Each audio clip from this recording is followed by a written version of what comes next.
lokuqala lweviki. Mana lapho mfundisi sikhulekele inceke inkosi. Baba siyabonga. Khuluma ngokuqala babona amandla ngoba ekuqaleni bowukhona. Ekuqaleni wathana. Thana namhlanje kusha empilweni zethu ngegama lika Jesu Kristu waseNazaretha. Amen. Kule ndaba yethu bazalwane uma ngabe ufunda ngale ku23 ilagcwele khona indaba kaJesu yayizolo, so ngifuna ukuqhubeka nayo bazalwane. Ukwendlula lapha emazwini ayisikhombisa bese ngiyabuya ngizoyivala ngale verse leli egameni lika Jesu elithi iBhayibheli, now upon the first day of the week, ngosuku lokuqala lwani bazalwane lweviki. Hallelujah. Uma ngabe ubheka iviki bazalwane, kuba Monday, Tuesday, Wednesday, Thursday, Friday, Saturday, bese kuba usuku lwani bazalwane lokuqala lwani bazalwane leviki. Kubeka la gcine khona bazalwane izolo, that it's number 8. Usuku lokuqala lwani bazalwane lweviki. Kahle kahle phela isabatha according to the Bible, isabatha usuku lwesingakhi bazalwane? Lwesikhombisa. Inini isabatha bazalwane? Usuku lwesikhombisa. Inini isabatha evikini? On Saturday. Asishayeleni izandla bazalwane. Isabatha ingeSaturday bazalwane. Uma ngabe laba bathi bayasabatha Saturday, ku-Old Testament basabatha vele ngani bazalwane ngeSaturday. Kodwa thina njengebandla ngoba singena esikhundleni sebandla, uJesu wethu noyichaza ngilabalanga wavuka ngeSunday, ngosuku lokuqala lwani bazalwane lweviki. Ngizobuya kuyo leyo mangethe ngizovala ngayo mangabe uNkulunkulu abe muhle. Ngicela nje siyithathe siyibekelele ilena engizoshumayela ngayo leyo sengivala for only 2 minutes egameni lika Jesu. Kodwa okwamanje ngifuna singene bazalwane, because izolo uJesu simgcine asesiphambanweni. Esikhathini esiningi ebandleni siye sigcine asesiphambanweni. Emva kwaloko singabe safuna ukwazi ukuthi bese kwenzakalani emva kwesiphambano, ngoba indaba ayipheleli esiphambanweni kodwa indaba iyaqhubeka. Kuphi khona bazalwane esiphambanweni? Hallelujah. Kunezinto ezintathu engithela ngifunda izwi lenkosi ngayithola ukuthi zenzeka uma ngabe uJesu asesiphambanweni. Zisencwadini kwabaseKolose, asigijime sencwadini kwabaseKolose.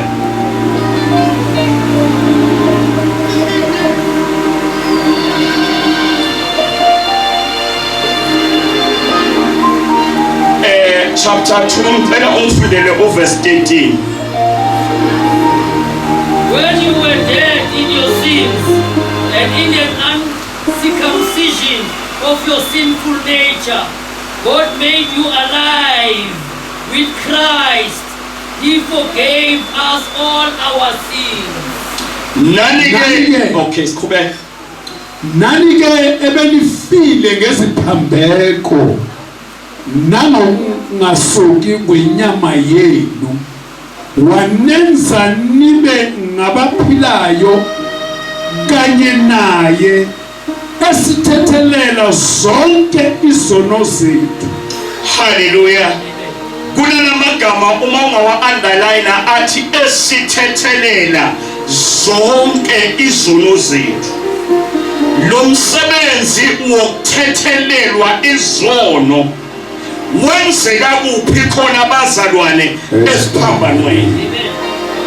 Number 1, sathethelelwa izono kuphi khona bazalwane esiphambanweni? Funda uverse 14.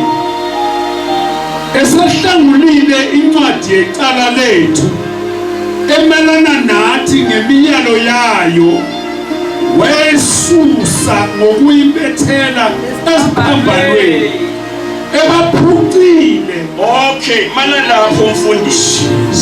Uverse 14 number 2 lithi esehlangulile incwadi yeqala. Number 1, sithethelelwe zonke izono esiphambanweni. Number 2 lithi iBhayibheli uJesu ngokuya kwakhe esiphambanweni wahlangula incwadi yeqala lethu. Amanye ama-version athi ke he erased the certificate. Amen. Wena bona certificate esibhalwe zonke izono zakho. Amen. Jesus uma gabe eya esiphambanweni wayo-eraser leso certificate. Amanye ama-version athi ke he cancelled the unfavorable record. Oh yes. Kunama-record wakho usathane bekade anawo ngawe, kodwa ngokuya kaJesu esiphambanweni uJesu lawo ma-record afike akhanselwa bazalwane. Ngeverse ngilibhekela wonke ama-version, any version ithi he destroyed the record. Oh yes. Uyabona uma ngabe kuthiwa into iyadestroywa bazalwane, kusuthi angeke isaphinde ibe khona. The reason kwenze njani bazalwane idestroyiwe. Any version ithi he puts to an end. Wonke ama-record wakho bekade unawo. Uma ngabe izono zakho number 1 sezithethelelwe, ama-record wakho wonke, izono zakho zonke uSathane abekayiletha ngelisti yazo, ngoba bekade ahamba ayosimagalela ngani bazalwane ngezono zethu baphethe ilisti yazo. But Jesus ngokuya esiphambanweni wa-eraser wonke amacala ethu. Sifundele usicela sifundele uverse 15. Ebaphucile.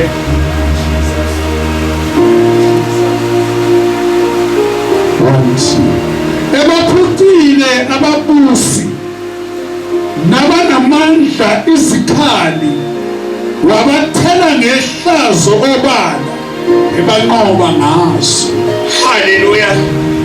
Othi uThimothi mayehlabelela athi incwadi yamacala. Yeah. Jesu wayibethela kuphi khona bazalwane esiphambanweni. Uverse 15 uthi ke ebaphucile ababusi nabanamandla izikhali.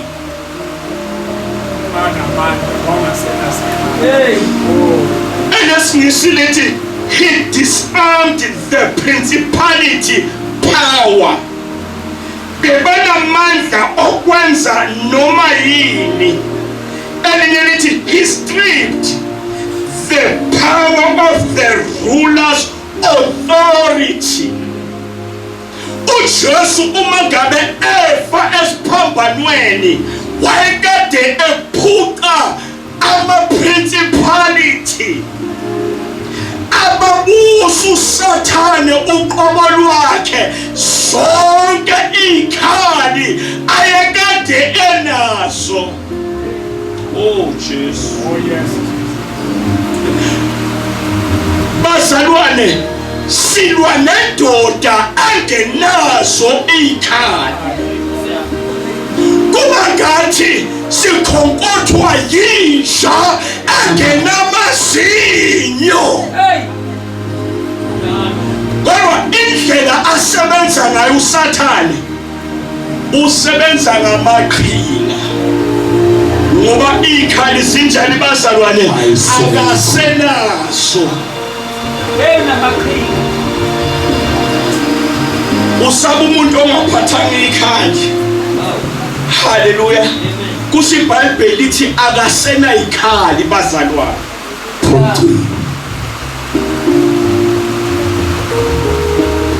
Kuvesi lesibili sisuka esiphambanweni manje. Yilezinto ezintathu ezenzekile kuJesu uma ngabe esesiphambanweni. Akayikhuluma ngalezi zenzekile. Bese siyakulamazwe abu number 2. Leya ndoda eyakade sesiphambanweni eyathi Jesu ngicela ungikhumbule uma ufika kuphi embusweni wakho. Wathi Jesu ke namuhla ngizoba nawe kuphi khona abazalwane Paradise. nansi indaba enkulu bazalwane. uJesu unikeza lendoda ipromise ukuthi lalela noma ngabe wenzeni kodwa namuhla ngizoba nawe kuphi khona abazalwane eparadise. Siyedlula ke bazalwane siyahamba siye paradise manje. Oh hallelujah sike sithini izandla bazalwane. Jesus. Paradise. That's what we're siyahamba siye paradise bazalwane.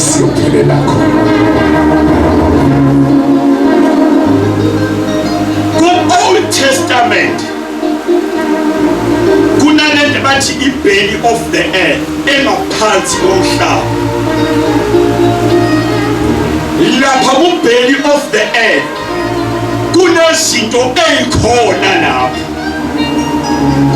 Eyokuqala bekuyi-paradise.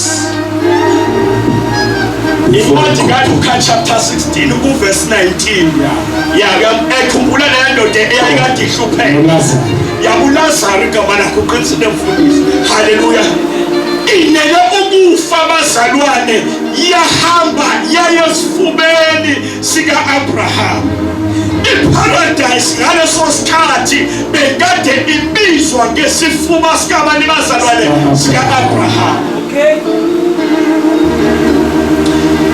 Khona lapho bese kuba ne-high days. That's why lamadoda amabili lo owayekade estable wakhona ukubona lo owayekade ehlupheka njengoba athi ke Nkosi uthi okay Abraham bekumele nani nje ube umane nje utshele uLazaro akompose umuno kule ndawo angikuyo ngiyasha bazalwane. Isihoko neparadise bekade sakhelele lengaphansi komhlaba. Sikhona egameni likaJesu lapho kule paradise belly of the earth bese kuba ne-high days.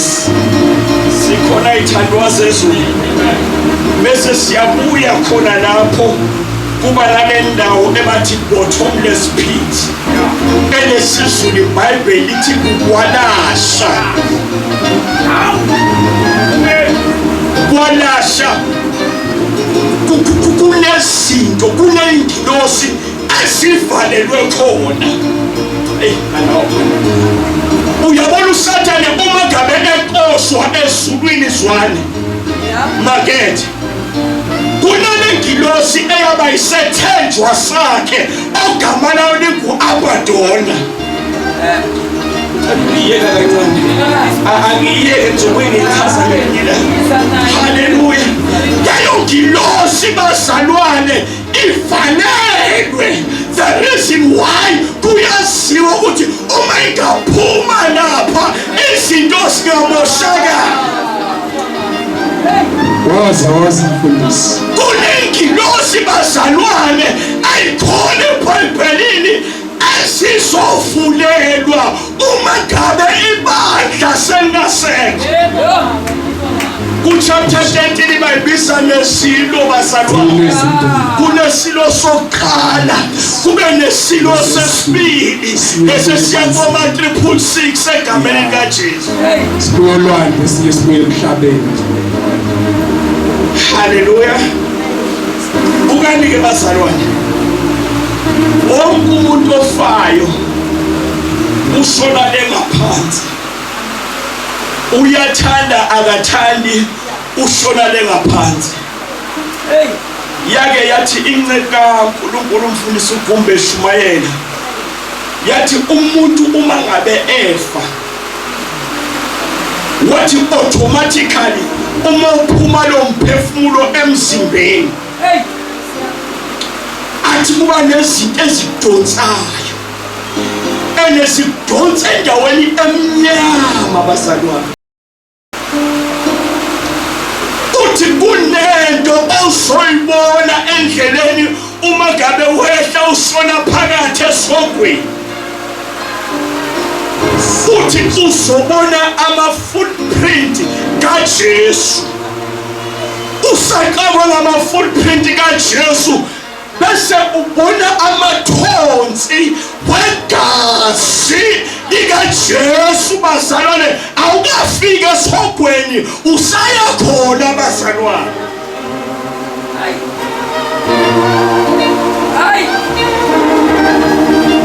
Oh hallelujah. Bese lapha kubheli of the earth bazalwane. Bese kuba nale ndawo. Uyazi ngayibiza nje ngama-prophets bazalwane. Ngithi prophets yokuqala iparadise, ngithi prophets yesibili ukwenza u-understand, ngithi high days, ngithi prophets yesithathu. Hallelujah. Ngithi kwalasha bese ngithi bana be-prophets bazalwane ethiwa ichibi lomlilo ovuthayo. Ichibini lomlilo ovuthayo okwamanje ku-empty because abantu basazoyo kwahlulelweni bese-ke okay asenqothele sabafundele uTestament. Jesus. Asenqothele sambulo.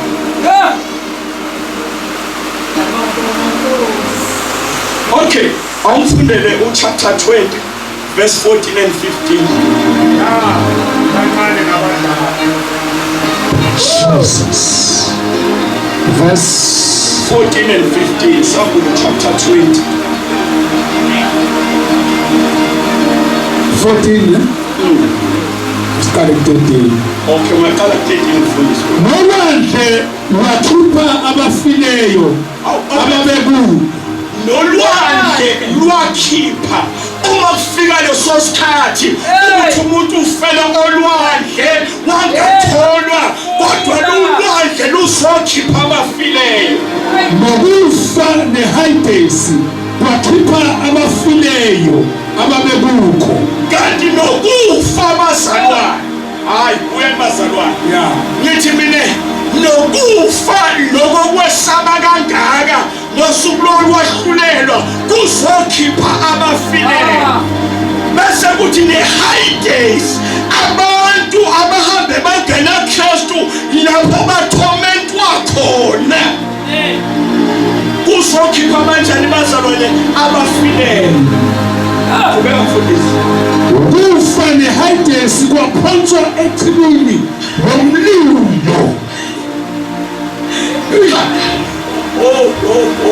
Uyabazalwane. Lithi iBhayibheli ke ukufa. Uyabona lo ababalekela kangaka abantu. Abanye baze bahambe bayofaka iy'ntambo amavushi bazalwane emisimbeni bayithumbele uma ngale kuthi ubalekelani ubalekela ukufa mfuthi lithi iBhayibheli-ke nokufa ngalelo langa ngosuku lokwahlulelwa nakukufa kuzokwahlulelwa makade kuthathwe kuyiswe echibini lomlilo ovuthayo. Akukufa kwesibili ichibi lomlilo. Okay, i-second death le bazalwane ngithe lapha ngaphansi, haleluya, kunale ndawo yechibi lomlilo ovuthayo.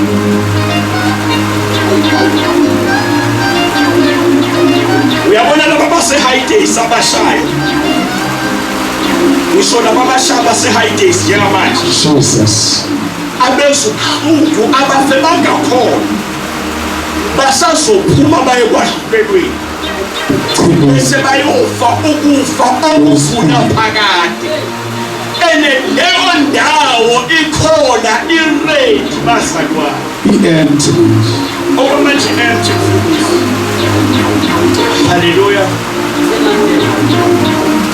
Asibuyeni-ke bazalwane, uJesu i-first stop yakhe uma ngabe aqeda ukuthatha umphefumulo wakhe, njengoba into kaNkulunkulu bekade isho izolo, awubeka esandleni sikaNkulunkulu, ngoba akwenzeki ukuba kuthiwe ufile emeni umphefumulo wakho ungahlukananga nenyama. Kwabiza nakuJesu ukuthi inyama ayisale kodwa umoya wakhe ube sesandleni sikaNkulunkulu. Oh Jesus. Oh yes. Wayeseqala ijeni-ke bazalwane, haleluya. Yabona le jeni engikhuluma ngayo ile etoday iqala izolo, kodwa uma eqeda kumazwi ayisikhombisa akubeka nje umphefumulo wasuqala le jeni. I-first stop yakhona yile athe kulo muntu, namuhla ngizoba nawe kuphi khona abazalwane eparadise. Eneleka phansi bazalwane, kuthiwa uma ngabe ufika uyisikhulu endaweni yabafileyo, encwadini ka-Isaya ithi indawo yabafileyo inyakazisiwe ukuze ikwazi ukuhlangabeza ekufikeni kwakho. Angiyekeleyo leyo sikhuluma ngayo, masikhuluma nje, sikhuluma ngesihloko nje kuphela, siqondelene sihloko nje kuphela. Wafika uJesu eparadise, kunezinto afika nazo uJesu. Ufika uhamba nendoda esindiswe esiphambanweni. Number 2, ufika uJesu akafiki yedwa kodwa uphethe elakhe ilibazalwane igazi. Abantu abaningi bazalwane abebalapha eparadise, most yabo bekungabantu bakwa-Israyeli, amaJuda. Uyakhumbula bo-Isaya abangcwele abebabhala ngaye ku-Isaiah chapter 53, haleluya, ukuthi wayezothula njengemvu phambi kwabafundi, babhala ngaye kodwa bengamazi bazalwane. Kunabaprofethi abaningi ezwini lenkosi ku-Old Testament abaprofethe ngaye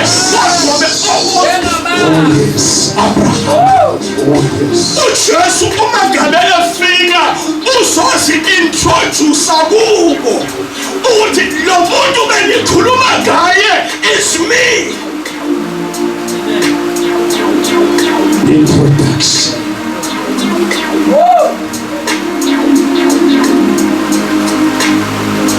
bukani ke bazalwane wayozusiveza kulapha and nabantu abangcwele abasizakele bonke bebaseparadise ngaleso sikhathi.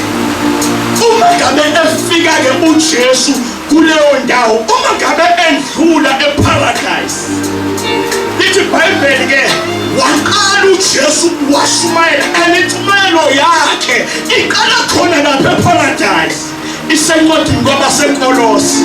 Jesus. Impumelelo yaseparadise. Oh yes. Okay. uJesu wabese eya kulabantu abangazange bezwe ngoThixo, abangazange bezwe ngoNkulunkulu. Asekothi ngaFirst Peter ozibathi ngikhulumeke Showtime.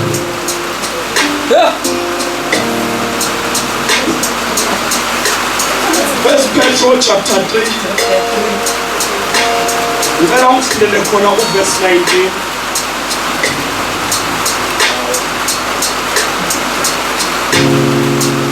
Oh yes, Jesus. Ehamba nawo ukusumela umoya abasekuboshweni abakade bengalaleli lapho ukubekezela kukaNkulunkulu kubalindele ezinsukwini zikaNoah umkhumbi usakhiwe. Oh Jesus, what a revelation. Ukani bazalwane. Kunale verse in chapter 4 mfundisi. Ngicela ubheke lapho konke ukuthi verse 1. I think it's chapter 4 maybe kuma verse.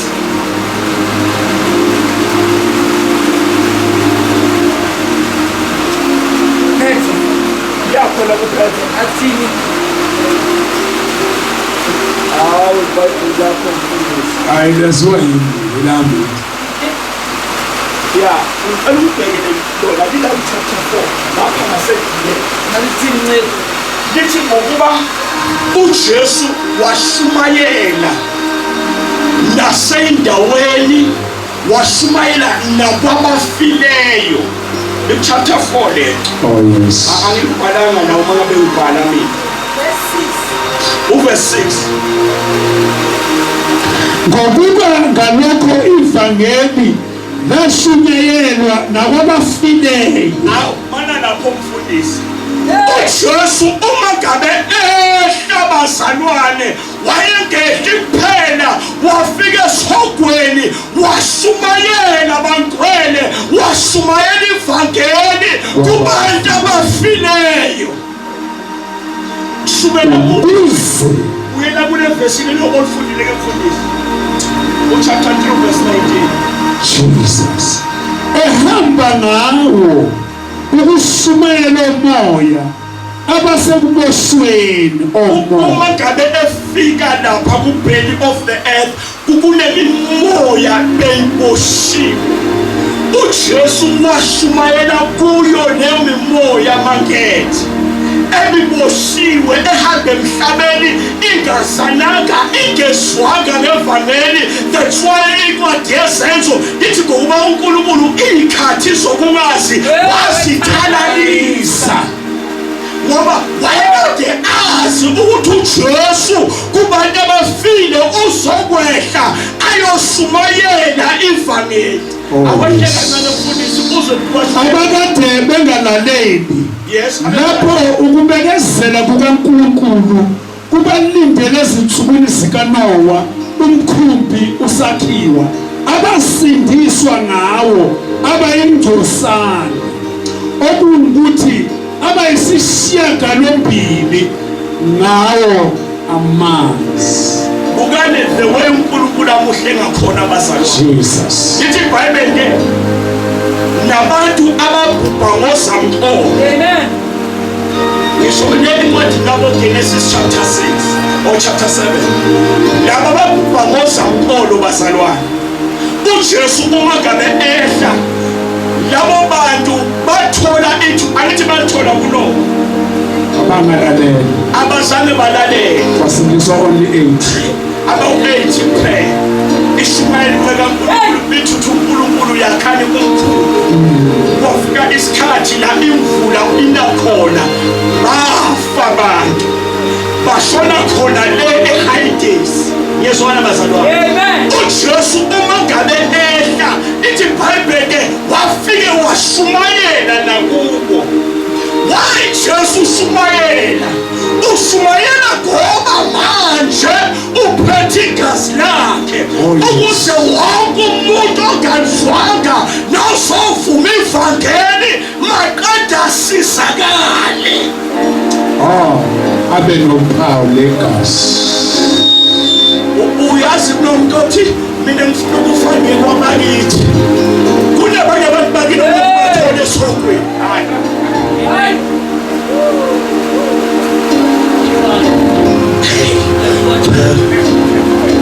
Yeah, boss, man. Uthi mina ngifuna ukujoyina bomkhulu mina ngilabomkhulu abafana bo-19 obani. Hey, Akudlalwa. kunabantu ke ubathole esokweni ozomangala ukuthi basizakala kanjani kule 3 days uJesu afile wehla wayoshumayela. Kwabafileyo bangazange balizwe. Uyawazi bangabalizwa ngayazi bashumayela. Uma walizwa ngeke usakushumayeza. Hayi man, wabona wena so-waste imali yakho uhlabela abakini. Letha le nkomo sini. Nginomunye umalume wami oyithanda kakhulu bezinto umfundisi. Akusolene Inyanga sezimqedile. Hayi. Okunamateksi la eFostore asamaningi. Waba uthisha wafundela ukuba uthisha. First day yakhe yokuba uthisha wangena eklasini bamqhasha ngalezi ayikhathi zakudala. Uthi wezwa lo msindo walabantwana uma eqeda ukushayisa ukhala lamadlebeni akhe. Second day azange abuyele. Wahamba wayora namateksi bazalwane.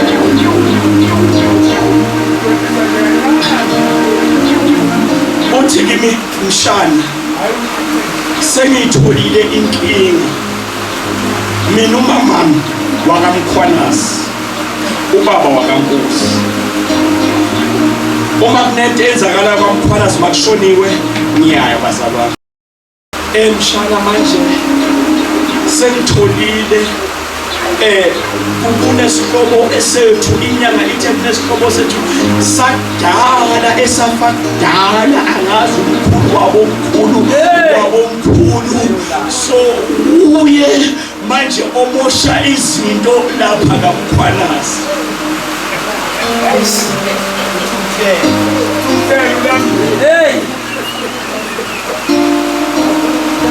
Ungangitshela ngomuntu owafa ngabo 16-17 Engakhona nkosiyami. inyanga izokutshela ukuthi uyo omosha izinto. Kungenzeka lo muntu wayeshivangela uJesu ashumayele esogweni wayihambela wayiyela ezulwini. Okay, asibuye bazalwane. Umsebenzi wokuqala uJesu owayekade eyowenza kuBelly of the earth ukushumayela ivangeli njengoba lithi iBhayibheli akunamuntu ayozilandulela bangcwele ayothi akalizwanga ivangeli. Sikhona abazalwane. Unumber 2 into ayayenza lapha kuBelly of the earth asiye encwadini kaRevelation chapter 1 verse 18.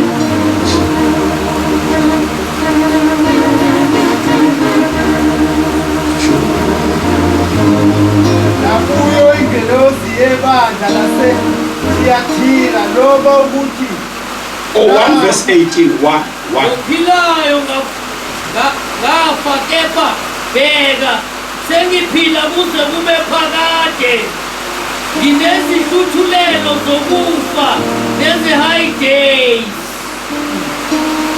ngiyaqonda. Okay, ngicela omnye angifundele ngesilungu bazalwane.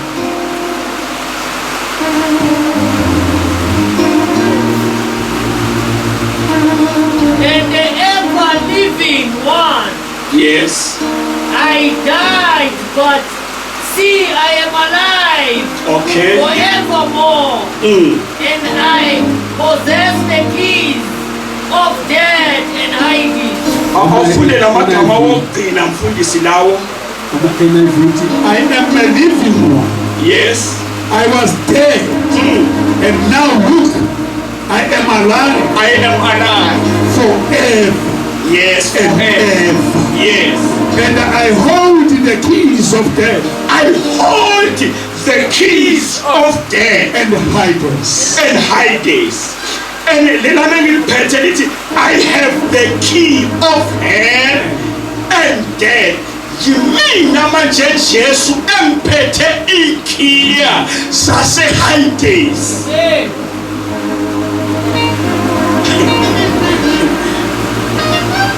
Ukani bazalwane, uJesu uma ngabe ehla eyele ku-bottomless pit wayeyolanda ikhiya sokufa ne-Hades.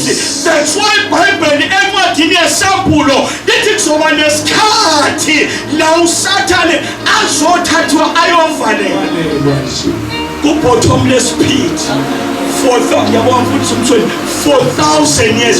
Kufakwe njenginto enkulu ifakiwe, ayisichaza ngenyila abazalwane. Kufakwe njenginte enkulu kungenasono emhlabeni, kungenaba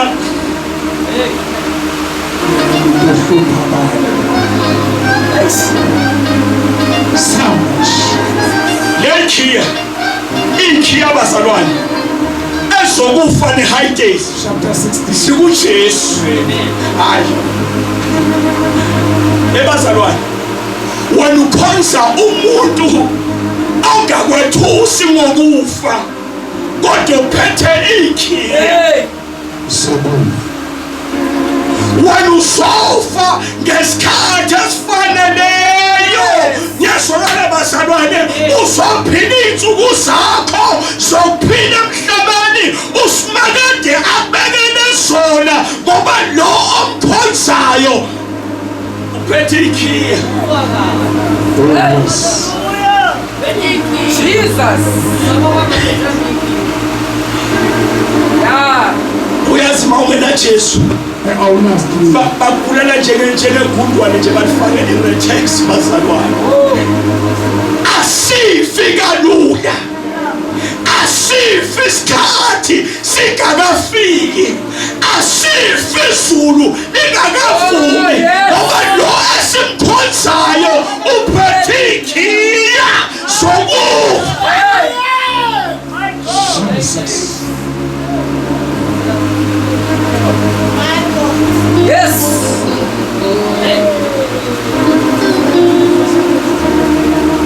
Bangethi kwakuyolandwa ikhiya. Number 1 kwakuyoShumayeli.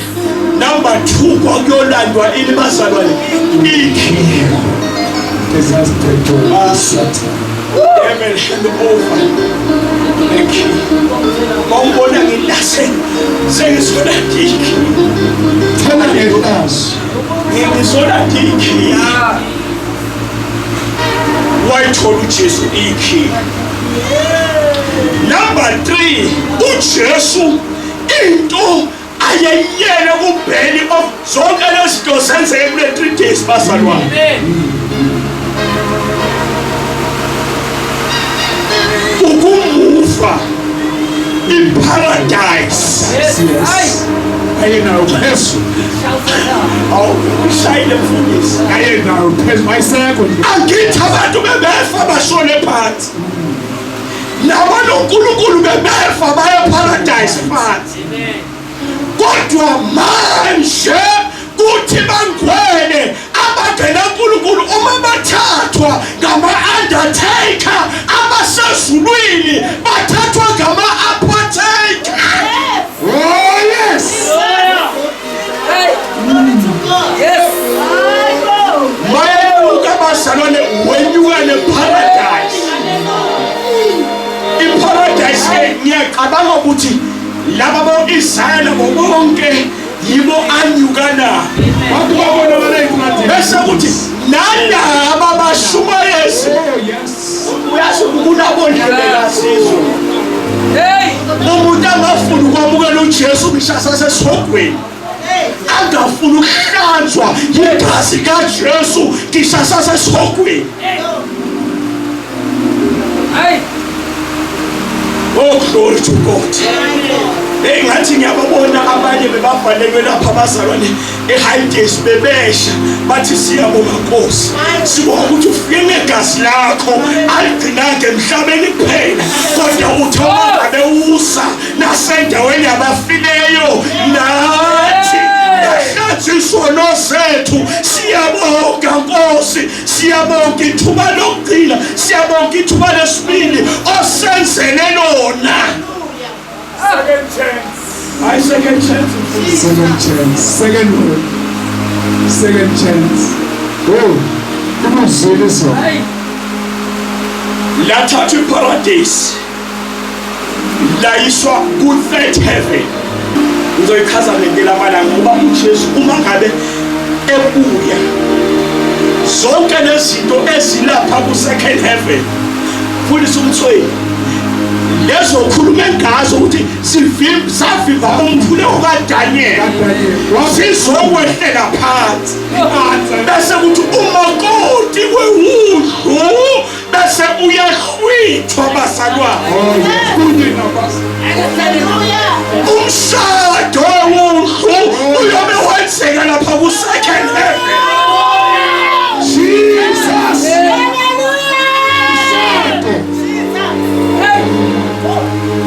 Bese kuthi-ke bazalwane iparadise iku-third heaven. Oh yes. La kunoSimakade khona. Hallelujah. The ancient of days. Oh Jesus. Yes, Lord. Ebazalwane ila siyakhona. Sesilungisile. Mabulungisi. Yazi into ebuhlungu manje bazalwane ukuthi uma kungenzeka ufe kungena Jesu. uJesu uyile phansi komhlaba wayoshumayela. So vele nje uyele esihogweni uyihambela ngeenyawo zombili. Uzobona gazi, uzobona lutho. No footprints, no what. Wena awusela chance, i-chance yakho it's now. Ukuthi usindiswa manje uma ngabe ufa uthathwe ngama-apotheker wezulu akuse paradise uyolinda khona.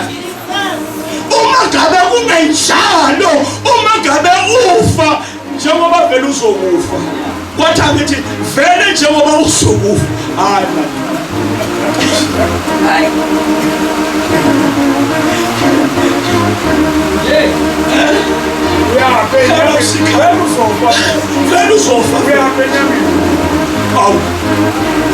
vele ngizofa. Why ngingenzi into right once bazalwane? Oh, Jesus. So kulaba bazofa manje i-chance yabo yesibili it's now. Basaphila la kukhona abazalwane emhlabeni. Angithi uzobuzwini ivangeli njengoba uliswa nje ivangeli udlale ngevangeli sonzwile uyenza inhliziyo yakho ibe likhuni bese uyadlula emhlabeni ungakhathazeki sakugcoba kamnandi thina Society food. ya sokugcoba kamnandi badla abantu kube mnandi nasemngcwabeni wakho baze bathi ngeke waze waba mnandi umngcwabo kodwa kubuhlungu wena uzobe ule eHighdays uyohlala khona uyosha imini nobusuku. Ngeke ngakhuluma kancane ngesoko ngomunyaka ngiyezwakala bazalwane. Amen. Ngitheza uqile ezinto uJesu owayekade eyozenza. Hallelujah. Amen. Ngaphansi komhlaba sengiqedile bazalwane. Ngicela nje ukukhathala abazalwane ngoba nasisikhathi sekubi Kumnandi bendaba namhlanje. Namandla. The precious one leader who's invited, and he has spoken. I'm not going there. And he's. And he.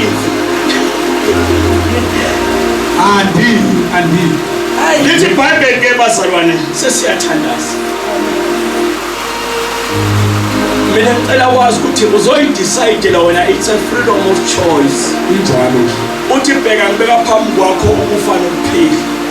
Mangabe ufa uthi kodwa bebemfisa ukuthi uthathe ukuphila. Mawufuna ukufa uzoyithathela uyiyele wena esihogweni egameni likaJesu. Oh, Jesus. Kunevesi esifundile bazalwane. Angisekho kulawo manye ngiyandlula koSiphemini uLazaro. Haleluya, sinika izinto bengazamvuka lapho bazalwane. Lithi ngosuku lokuqala lweviki. Ngithe kulosuku lokuqala lweviki bazalwane unamba balo number 8. Izolo sigcine kunumber 7, namhla siku number 8. Yabona umfundisi uGumbu uzothi ngimthathele umsebenzi uyojwayela ukushumayela ngamanamba. Unumber 8 bazalwane. Unumber 8 bazalwane usho the new beginning. Uma ngabe sifika ku7, iviki liqala kabusha. Kube iviki elinjani elisha. Uma ngabe ufika kunumber 8 lithi iBhayibheli ke ngosuku lokuqala lweviki. Yila iviki beliqala khona kanjani bazalwane kabusha. Mawuyale ngaphandle uzobebezwa bathi hayi uvukile kusasa uvukile bese bajamba. Yabona le portion le ukuthi ngosuku lokuqala lweviki makethe. Also the new beginning. Ukuqala kabusha. Why ngiqala kabusha? Ngiqala kabusha ngoba kunezinto ezimshayile endleleni. Ngiqala kabusha ngoba kunezinto ezingahambanga kahle. Kodwa thanks God naku number 8 ngizoqala kabusha. Ngiqala kabusha ngoba impilo yami yokholwa ayisekho right. Kodwa thanks God ngikunumber 8 ngizoqala kabusha. Asumeni bazalwane. Sesizothandaza bazalwane.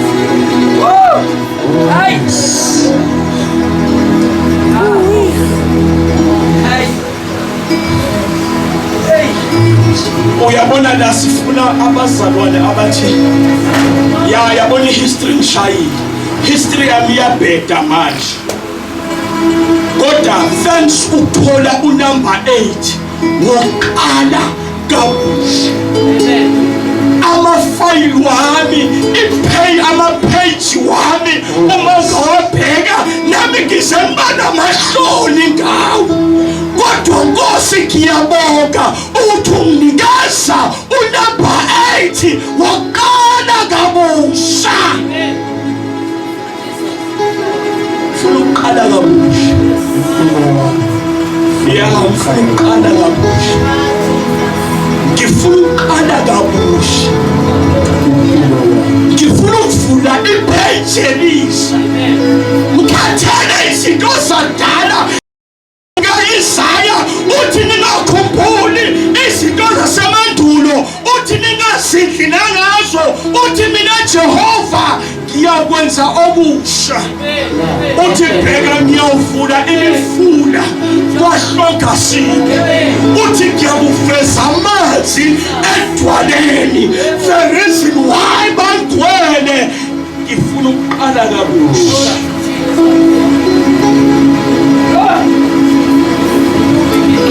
Asfale nami.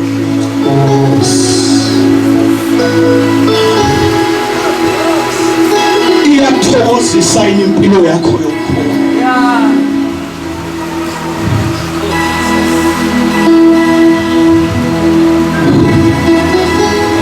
Uzube namahloni ngayo impilo yakho yokukhona. ngayo wehluleka, kodwa Nkosi ngifuna ukuqala kabusha. Ngifuna ukuvula ipage elisha. Wonke lama page wami wakudala vele bengithola bo-wrong bodwa. Kwesinye isikhathi ucorrect abe yi-1 kodwa bo-wrong baningi. Nami ngisengibona amahlobo uma ngabe ngiwabheka lama page. Kodwa Nkosi ngifuna ukuqala kabusha. Uma ngabe ekhona osho njalo empilweni yakhe, izulu libhekile, ezothi Nkosi ngifuna ukuqala kabusha, ngifuna ukuqala kabusha, ngikhathele ile mpilo engiyiphilayo, ngifuna ukuqala kabusha,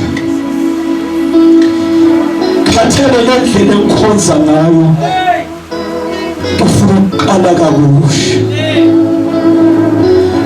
Uma ngabe khona osho njalo bangcwele, ngicela phansi isandla sakhe lapha ekhona.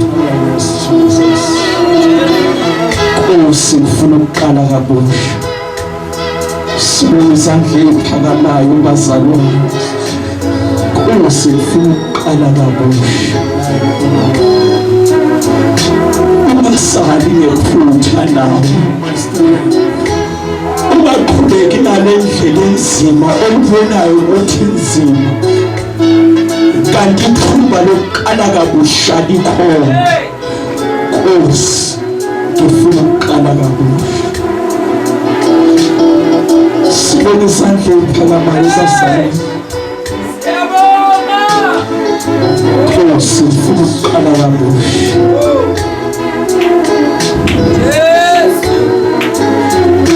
Yimi lo somandla ubone mina vele angisekho right, angisazizwa nami kahle. Noma kuthiwa i-rapture iyafika manje, angisenasure ukuthi ngiyahamba, kodwa Nkosi ngifuna ukuqala kabusha. Ungasali ngephutha, phakamisa isandla sakho. Siphinde sibone izandla eziphakamayo egameni likaJesu. Sengiyathandaza bazalwane egameni likaJesu. Thank you Jesus, thank you Jesus. Phakamisa nje, uNkulunkulu uzothinta lapho ukhona egameni likaJesu. Ngicela ukuyathixo mfundisi uNtombela, ngicela ukhuleke mfundisi. Khulekele nabo abangcwele abathatha isinqumo sokuqala kabusha egameni likaJesu.